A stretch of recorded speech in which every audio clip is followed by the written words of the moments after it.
నమస్తే. తెలంగాణలో కాంగ్రెస్ పార్టీ పరిస్థితి ఏంటి? 16-17 నెలల పాలన, కాంగ్రెస్ తీసుకుంటున్న నిర్ణయాలు ఏ పరిస్థితిలో ఉంది అంటే ఖచ్చితంగా వ్యతిరేకత కొంత మూటగట్టుకున్నది. ఇంకా కొంత వాళ్ళకి కొంత అటో ఇటో కొంత సమయం ఉన్నా దాన్ని నిలబెట్టుకునే అవకాశాలు ఏమున్నాయి అన్నది ఇప్పుడు చర్చ. ఇంకొక 3-3.5 సంవత్సరాల్లో ఎలక్షన్స్ రాబోతున్నాయి. ఇప్పుడు కాంగ్రెస్ రెండు నిర్ణయాలు తీసుకోబోతున్నది. కాంగ్రెస్ నిలబడుతుందా, కుప్పగూలుతుందా? గతిని మార్చబోతున్న ఆ రెండు నిర్ణయాలు ఏంటా? రెండు నిర్ణయాలు, ఈ రెండు నిర్ణయాలని ఎవరు నిర్దేశించబోతున్నారు? ఎవరు దీన్ని డెసిషన్స్ తీసుకోబోతున్నారు? ఈ రెండు నిర్ణయాలు ఏంటంటే, ఒకటి పార్టీ కార్యవర్గం,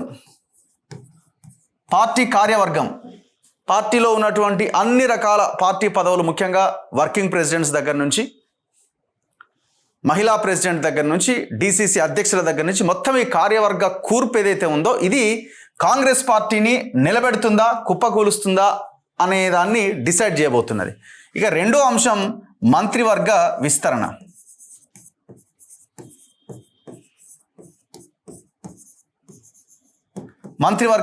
ఇది కూడా చాలా కీలకమైన అంశం. ఫస్ట్ మనం మంత్రివర్గ విస్తరణ గురించి మాట్లాడుకుంటే, ఈ మంత్రివర్గ విస్తరణ అంటే క్యాబినెట్ ఎక్స్పాన్షన్.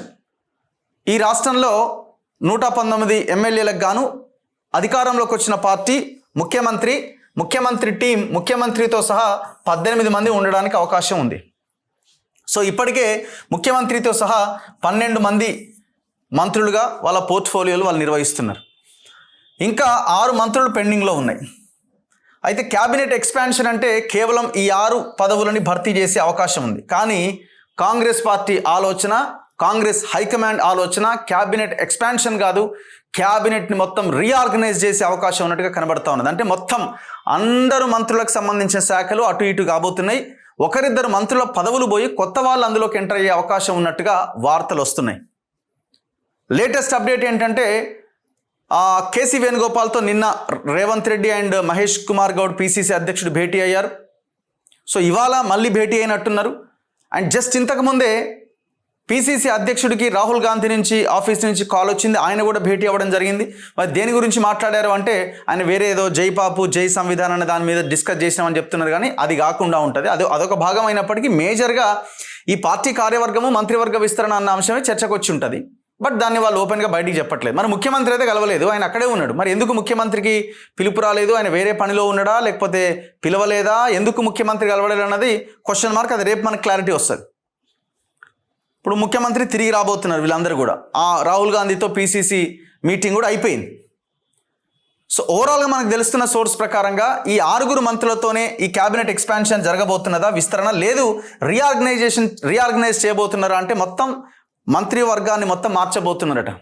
ఇప్పుడు చాలామంది మంత్రులు చాలా ఎలిగేషన్స్ ఎదుర్కొంటున్నారు. చేతగాని వాళ్ళలాగా తయారైపోయారు కొంతమంది అయితే మొత్తం కరప్షన్కి ఎగబడ్డారు. ఈ మంత్రుల వల్ల సగం పార్టీ కొలాప్స్ అయిపోయింది. భూములు కబ్జాలు చేసిన వాడికి సహకరించడాలు, ఇట్లా. మరి ఈ టీంని ఏ రకంగా రీఆర్గనైజ్ చేస్తారన్నది చూడాలి. ఎవరి పోర్ట్ఫోలియో ఎవరికి వస్తుంది అన్నది. ఇంకా చాలా పోర్ట్ఫోలియోలు చాలా కీలకమైనవి. ఇప్పుడు విద్యాశాఖ ఉంది, ఇంతవరకు దీనికి మినిస్టర్ లేడు, ముఖ్యమంత్రి దగ్గరనే ఉంది. మున్సిపల్ ఖాళీగానే ఉంది, ఇది చాలా కీలకమైన అది. మున్సిపల్ శాఖ పెండింగ్లోనే ఉన్నది, ముఖ్యమంత్రి దగ్గరనే ఉంది. ఇంకొకటి ఏంది, మున్సిపల్ హోమ్ శాంతి భద్రతలకు సంబంధించిన అంశం, ఇది ముఖ్యమంత్రి దగ్గరనే ఉంది. ఈ 3 ముఖ్యమంత్రి దగ్గరనే ఉన్నాయి. కార్మిక శాఖ చాలా కీలకమైంది. విద్యుత్తు ఉప ముఖ్యమంత్రిగా ఉంటూ విద్యుత్తు ఆయనకి అదనపు 1-2-3 శాఖలు బట్టి విక్రమార్క దగ్గర ఉన్నాయి. చాలా ఇంపార్టెంట్ పోర్ట్ఫోలియోలు ఉన్నాయి. 16 నెలల సమయం అయిపోయింది, వీటిని భర్తీ చేయట్లే. ఇప్పుడు ఉన్న వాటిని కూడా నిర్వర్తించే మంత్రులు ఎవరైతే ఉన్నారో వాళ్ళు చక్కగా పనిచేస్తలేరని, వాళ్ళ మీద ఎలిగేషన్స్ ఉన్నాయని. ముఖ్యంగా ఫైనాన్స్ దాంట్లో కమిషన్లు అనేది పెద్ద ఆరోపణ కదా, 10%, 12%, 8% అని. మరి అక్కడ అది కూడా మారుస్తారా? డిప్యూటీ సీఎంని ఒకరిని కాదు 3 పెట్టాలన్నది రాహుల్ గాంధీ ఆలోచన అధికారంలోకి రాగానే. అందులో ప్రధానంగా బట్టి విక్రమార్కతో పాటు ఒకరు సీతక్క, ఇంకొక బీసీకి ఇవ్వాలని కూడా ప్లాన్ ఏదో చేసిరు. కానీ బట్టి విక్రమార్క ఒప్పుకోలేదని వార్తలు వచ్చినాయి ఆనాడు. లేదు నేను ముఖ్యమంత్రి కావాలనుకున్నా, కనీసం డిప్యూటీ సీఎం అయినా నాకు ఒక్కడికి కాకుండా ఇంకా నా పక్కన ఇంకిద్దరిని పెడితే దానికి ఉన్న ప్రాధాన్యత ఏంటని ఆయన వద్దన్నారన్న చర్చ జరిగింది. సో ఇప్పుడు మరి భట్టి విక్రమార్క ఒక్కడనే పెడతారా, ఆయన ఉన్నది తీసేస్తారా, ఫైనాన్స్ మినిస్టర్ అన్న ఉంచుతారా, లేకపోతే వేరేది ఇస్తారా? ఉప ముఖ్యమంత్రి ఆయనతో పాటు ఇంకొక ఇద్దరిని ఏమైనా పెట్టే అవకాశం ఉందో, ఒకరిద్దరిని చూడాలి. చర్చ మాత్రం నాట్ ఓన్లీ క్యాబినెట్ ఎక్స్పాన్షన్, చాలా కీలకమైన సంచలన నిర్ణయాలు తీసుకునే అవకాశం ఉందనే వార్తలు వస్తున్నాయి. ఇంకొకటి తెలుస్తున్నది ఏంటంటే ఇప్పుడు ఈ రాజగోపాల్ రెడ్డికి అండ్ వివేక్కి పదవులు దాదాపుగా వాళ్ళకి కన్ఫామ్ అయ్యే అవకాశం ఉందనే చర్చ జరుగుతున్నది. పోర్ట్ఫోలియో ఒకటే మిగిలిందని కొంతమంది మాట్లాడుకుంటున్నారు. కానీ మీనాక్షి నటరాజన్కి మాత్రం వీళ్ళకి ఎంత మాత్రం ఇవ్వద్దన్న ఒక ఆలోచన ఆమెలో ఉన్నట్టుగా వార్తలు వస్తున్నాయి. ఎందుకంటే ఆమె చాలా జెన్యూన్గా ఎవరికి ఇవ్వాలి ఎవరికి ఇవ్వద్దు, పార్టీ ఎట్లా బాగుపడుతుంది అన్న దాని విషయంలో ఒక క్లారిటీ ఉన్నది. ఎందుకంటే ఆమె డబ్బులు తీసుకోదు, ఆమె దేనికి లొంగదు కాబట్టి ఇక్కడ ఓవరాల్గా ఈ పార్టీ బతకాలంటే, ఓవరాల్గా ఈ కాంగ్రెస్ పార్టీ బతకాలంటే ఇప్పుడున్న పరిస్థితుల్లో గ్రౌండ్లో కాంగ్రెస్ కార్యకర్త అభిప్రాయాల్ని పరిగణలోకి తీసుకుంటున్న మీనాక్షి నటరాజన్ మాట వింటే ఈ పార్టీ ఏమైనా బాగుపడుతుంది. ఆమెను ఏమైనా పక్కకు దోలే కుట్ర ఆల్రెడీ జరుగుతున్నది. మీరు చూడండి, కేసీ వేణుగోపాల్ అని ఒక వ్యక్తి ఉన్నాడు ఇక్కడ. ఈయన మీద కూడా చాలా తీవ్రమైన అలిగేషన్స్ ఉన్నాయి. డబ్బులకు సంబంధించిన వ్యవహారాలు కానీ ఇంకోటి అని కానీ ఈయన మీద కూడా చాలా సీరియస్ అలిగేషన్స్ ఉన్నాయి. మీనాక్షి నటరాజన్ ఎంపిక సమయంలో కూడా ఆయనకి ఇష్టం లేదు కేసీ వేణుగోపాల్కి. మల్లికార్జున ఖర్గే యాక్సెప్ట్ చేశాడు కాబట్టి మీనాక్షి నటరాజన్కి అవకాశం దొరికింది. లేకుంటే రాహుల్ గాంధీ పట్టుబట్టి ఆమెను నియమించింది కాబట్టి దొరికింది, కానీ లేకపోతే కేసీ వేణుగోపాల్కి అసలు ఇష్టమే లేదని. బేసిక్గా కాంగ్రెస్ ఎప్పుడు అధికారంలోకి వచ్చినా ఉమ్మడి ఆంధ్రప్రదేశ్లో ఉన్నప్పటి నుంచి ఇక్కడ ఉన్న నాయకులు కొంతమందిని మచ్చిక చేసుకొని ఇక్కడ నుంచి వనరులని డబ్బులని రకరకాల వాటిని వాళ్ళు ఎంజాయ్ చేస్తూ ఉంటారు. అట్లాంటి కొంతమంది నాయకుల్లో కేసీ వేణుగోపాల్ పేరు ఈ మధ్యకాలంలో తరచుగా వినబడుతున్నాయి. ఇప్పుడు మరి కేసీ వేణుగోపాల్ మాట వింటే ఇది కొలాప్సే కథం. మీనాక్షి నటరాజన్ మాట వింటే ఏమైనా వీళ్ళు బాగుపడే అవకాశం ఉన్నది. కానీ ఆమె ఒకరిద్దరు ఏమంటున్నారు, ఆమెను అసలు ఉండనిస్తారా? ఆమె అనుకున్న టీం గనక రాకపోతే, ఒకవేళ ఆమె అనుకున్న టీం గనక ఈ మంత్రివర్గ విస్తరణలో కానీ ఆర్ రీఆర్గనైజర్లో కానీ పార్టీ కార్యవర్గం విషయంలో వర్కింగ్ ప్రెసిడెంట్ల విషయంలో కానీ ఆమె అనుకున్నది రాకపోతే ఆమె ఇక్కడ ఉండదు అన్న చర్చే నడుస్తున్నది. ఇప్పుడు ఇది మంత్రివర్గ విస్తరణకు సంబంధించి ఎవరెవరికి ఇస్తారు ఏందన్నది మనం గదే మాట్లాడుకుంటున్నాం. గదే రాజగోపాల్ రెడ్డి, వివేక్, సుదర్శన్ రెడ్డి, రంగారెడ్డిలో ఇద్దరే ఉన్నారు, ఒకరికి ఇవ్వాలి, బీసీ లేరు, బీసీలకు ఇవ్వాలి, ఇదే మాట్లాడుతూ ఉన్నాం. ఇక అది ఎవరికి ఇస్తారు ఏందన్నది చూడాలి. అందుకే నేను అంటున్నా, ఇది ఓన్లీ 6 మంత్రి పదవులను భర్తీ చేయడమే కాదు, మొత్తం రీషఫుల్ చేసే ఆలోచన ఉన్నట్టుగా కనబడతా ఉన్నది. అది మరి మంత్రివర్గ విస్తరణ అంటే ముఖ్యమంత్రి టీం. సరే, ముఖ్యమంత్రిని మార్చకపోవచ్చు, ఎందుకంటే ఇప్పుడు అది మార్చి అంత అటు ఇటు అయిపోతే అంత ఆగమాగా ఉంటుంది, అంత సినిమా ఉండదు. సో ముఖ్యమంత్రికి తనకు కొంత వెసులుబాటు కల్పిస్తారు, ఎవరెవరు ఉండాలి ఎవరెవరు ఉండకూడదు అన్నది. పార్టీ కార్యవర్గం విషయం మొత్తం వాళ్ళ హోల్డ్లో పెట్టుకున్న ఈ క్యాబినెట్ ఎక్స్పాన్షన్ అన్నది, క్యాబినెట్ రీఆర్గనైజ్ చేసిన ఆ విషయము ఖచ్చితంగా ముఖ్యమంత్రికి ఎంతో కొంత వెసులుబాటుని, వాళ్ళకి ఫ్రీ హ్యాండ్ని ఇచ్చే ప్రయత్నం చేస్తారు. మరి అది ఎట్లా ఉంటుంది ఏంటి అన్నది మనం చూడాలి. ఇందులో కనుక తప్పులు దొర్లితే మళ్ళా గదే ఉన్నోళ్ళకే ఇచ్చి సామాజిక న్యాయం పాటించకుండా కులగణన ఒక వైపున చెప్తూ ఇక్కడ చేతల్లో చూపించకపోతే మాత్రం బొర్ల పడుతుంది పార్టీ. ఇది నెంబర్ 1. ఇది పార్టీ కార్యవర్గం, ఇది చాలా కీలకమైన అంశం. ఎందుకంటే ఒక పార్టీ ఐడియాలజీని కానీ ఒక పార్టీ సిద్ధాంతాన్ని, ఆ పార్టీ భవిష్యత్తుని ఈ పార్టీ కార్యవర్గమే డిసైడ్ చేస్తుంది, ఆ పార్టీ ఎట్లా నడవాలి అన్నది. అయితే ఈ పార్టీ కార్యవర్గంలో 4 వర్కింగ్ ప్రెసిడెంట్లని నియమించాలన్న ఆలోచన చేస్తున్నారట. 4 వర్కింగ్ ప్రెసిడెంట్లని నియమించాలన్న ఆలోచన చేస్తున్నారట. ఈ వర్కింగ్ ప్రెసిడెంట్స్లో ఎవరిని నియమించబోతున్నారు? ఇప్పుడు ముఖ్యమంత్రిది ఎట్లుందంటే, తన చుట్టూ ఉన్న వాళ్ళు నేను చెప్పిన వాళ్ళు వినాలి అన్నది. ఏ ముఖ్యమంత్రి అయినా గట్లే ఉంటాడు, కానీ ఇక్కడ చాలా ఇదిగా కనబడుతున్నది. ఎందుకంటే ఆయన పక్కన ఉన్న సలహాదారుల దగ్గర నుంచి కొంతమందిని చూస్తుంటే అసలు వీళ్ళు కూడా లీడర్లేనా అనే కాడికి వచ్చింది. అసలు వీళ్ళేం స్ట్రాటజీస్ అమలు చేస్తారు, వీళ్ళకి ఏం వ్యూహాలు వస్తాయి అనే రీతిలో ఉన్నారు వాళ్ళంతా. అంటే హోల్ అండ్ సోల్గా ఓన్లీ ముఖ్యమంత్రిగా ఆయన ఆ నిర్మాణం అంతా తన చేతిలో ఉండాలని ఆయన అనుకుంటున్నాడు. ఒకవేళ రేవంత్ రెడ్డి అనుకున్న మనుషులను కనుక నియమిస్తే పార్టీ కొలాప్సే. ఎందుకంటే సరే తప్పో ఒప్పో ఆయన నా అనుకున్న వాళ్ళు ఉండాలనుకుంటున్నాడు. లేదు, కాంగ్రెస్ పార్టీ ఆలోచించి ఆ పార్టీ ఐడియాలజీ ప్రకారంగా, సిద్ధాంతం ప్రకారంగా బలమైన నాయకులను కనుక నియమిస్తే వర్కింగ్ ప్రెసిడెంట్గా ఆ పార్టీ బలపడే అవకాశం ఉంటుంది.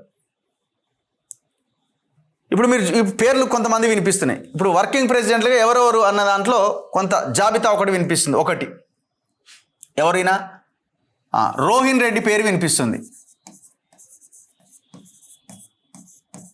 రోహిన్ రెడ్డి పేరు వినిపిస్తుంది. 2 చామల కిరణ్ కుమార్ రెడ్డి పేరు వినిపిస్తుంది. ఇక మీరే చెప్పాలి ఎవరెవరు క్యాపబుల్ ఇందులో కాదన్నది ఇక మీరే డిసైడ్ చేయండి.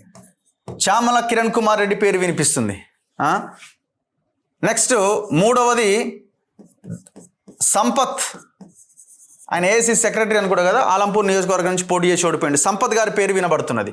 సో 4 బలరాం నాయక్, 5 బీసీల నుంచి సరిత తిరుపతయ్య పేరు వినబడతా ఉన్నది.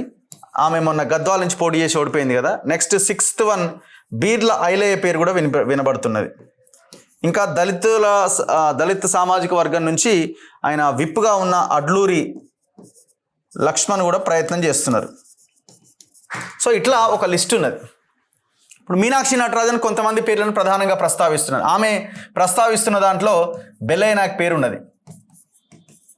ఇట్లాంటి వాళ్ళకి కేసీఆర్ చాలా విపరీతమైన ఆఫర్స్ ఇచ్చిండు. ఏదంటది ఏమంటది ఆయన తీసుకురండి అని.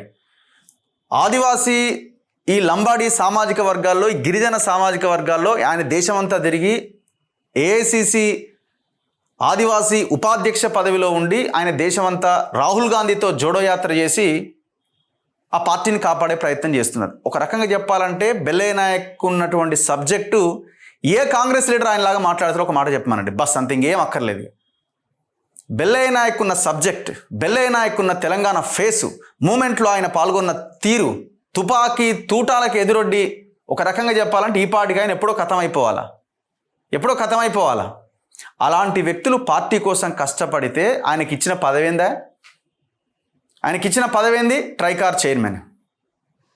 ఆ పదవి చిన్నదని నేను అంటలే, అది ఇదని అనట్లేదు. దానికి ఉన్న బడ్జెట్ ఎంత, దానికి ఉన్న ఇదెంత, ఏ పదవిని చేపట్టాల్సిన వ్యక్తి బెల్లయ్య నాయక్, ఏ పదవిలో ఉండాల్సిన వ్యక్తి, కనీసం నీ పార్టీ కార్యవర్గంలో కూడా నీకు చక్కగా పోస్ట్ లేకపోతే ఇక నీ పార్టీ ఏం బతుకుతుంది?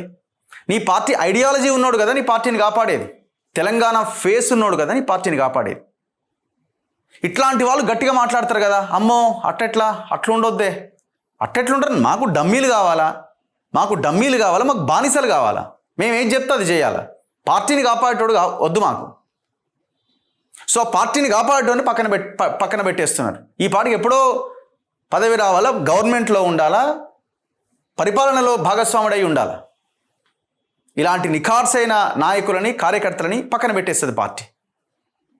సో మరి ఇప్పుడు ఆయనకి ఒక రకంగా చెప్పాలంటే పార్టీని కాపాడాలంటే ఇప్పుడు ఆయనకు వర్కింగ్ ప్రెసిడెంట్ ఇవ్వాలా, ఇస్తుందా కాంగ్రెస్ పార్టీ? దమ్ముందా? మీరు ఓన్లీ సామాజిక న్యాయమే, ఇక మాకు ఎవడైనా పర్వాలేదు అని అనుకున్నప్పుడు ఎవరో ఒకరు మీకు నచ్చిన వాళ్ళని ఓ డమ్మీలను తెచ్చిపెట్టుకోవచ్చు. అట్లా కూడా నష్టమే అవుతుంది. సామాజిక న్యాయం పాటించాలి, తెలంగాణ ఫేస్ ఉండాలి, నీ పార్టీ ఐడియాలజీ ఉండాలి. అప్పుడే నీ పార్టీ రక్షింపబడుతుంది, నీ పార్టీ కాపాడబడుతుంది, నువ్వు బలమైన కౌంటర్ను అపోజిషన్కి ఇవ్వగలుగుతావు. ఇట్లా ఆమె కొంతమంది పేర్లు, బెల్లయ్య నాయక్, ఇందులో సంపత్ పేరు ఉండొచ్చు. ఇట్లా కొంతమంది ఎవరైతే పార్టీకి, ఆమె కట్ ఆఫ్ డేట్ ఏం పెట్టుకుందంటే 2017కి ముందు నుంచి పార్టీ కోసం కష్టపడుతున్న వాళ్ళని ఆమె వర్కింగ్ ప్రెసిడెంట్లుగా పెట్టాలి అన్నది ఆమె చేస్తున్న రిక్వెస్ట్. మరి ఆమె చేస్తున్న రిక్వెస్ట్ ఏమైనా సక్సెస్ అవుతుందా లేదు ఆడ కేసీ వేణుగోపాల్ తెర వెనక నుంచి చేసే భాగవతంతో రాహుల్ గాంధీ అటు ఇటు అయిపోతాడా అన్నది చూడాలి. మరి ఒకవేళ కనుక అదే జరిగితే నాకు తెలిసి మీనాక్షి నటరాజన్ 2-3 నెలలకు మించి ఉండదు ఆమె. ఇక ఆమె చెప్పింది కాకపోతే ఇంకా ఆమె పార్టీ వ్యవహారాల ఇన్ఛార్జిగా ఉండేం లాభం. అందుకే రేవంత్ రెడ్డి భవిష్యత్తులో ముఖ్యమంత్రిగా కొనసాగాలన్నా, పార్టీ నిలబడాలన్నా, కాంగ్రెస్ మళ్ళీ అధికారంలోకి రావాలన్నా ఇప్పుడు ఆ పార్టీ బతకాలంటే మీనాక్షి నటరాజన్ లాంటి వాళ్ళకి ఫ్రీ హ్యాండ్ ఇచ్చి ఆ పార్టీని ఏమైనా కాపాడే ప్రయత్నం చేయాలి. అదర్వైజ్ చాలా చాలా చాలా చాలా కష్టం. మరి ఏం చేస్తారన్నది చూడాలి. నాట్ ఓన్లీ వర్కింగ్ ప్రెసిడెంట్స్ ఇంకా ఈ పార్టీ డిసిసి అధ్యక్షుల విషయంలో కూడా ఆలోచించి అడుగులు వేయాల్సిన అవసరం ఉన్నది. తెలంగాణ కోసం పనిచేసిన వాళ్ళు ఫేస్ అయి ఉండాలి, పార్టీ ఐడియాలజీని బలంగా తీసుకెళ్లే నాయకుడై ఉండాలి. ఇవన్నీ ఉన్నప్పుడే పార్టీ బలంగా నిలబడుతుంది. ఇక నేను చెప్పినోడే ఉండాలి, ఇక మొత్తం నేను చేయగలుగుతా అని ఓవర్ కాన్ఫిడెన్స్తో విర్రవిగి ముందుకెళ్తే కష్టం. అందుకే నేను అంటున్నా కాంగ్రెస్ పార్టీ నిలబడుతుందా కుప్పగూలుతుందా అనడానికి ఈ 2 నిర్ణయాలు కాంగ్రెస్ పార్టీ గతిని మార్చబోతున్నాయి. మంత్రివర్గ విస్తరణ ఆర్ రీఆర్గనైజ్, మొత్తం షఫిల్ చేయడం. దాంతోపాటు కాంగ్రెస్ పార్టీ కార్యవర్గ కూర్పు, ఈ రెండు అంశాలే తెలంగాణ కాంగ్రెస్ గతిని మార్చబోతున్నాయి. అతి త్వరలో ఈ రెండింటికి సంబంధించిన నిర్ణయాలు వెలువడబోతున్నాయి. కాబట్టి ఏం జరుగుతుందన్నది మన భవిష్యత్తులో చూద్దాం. చూస్తూనే ఉండండి మన తొలి వెలుగు.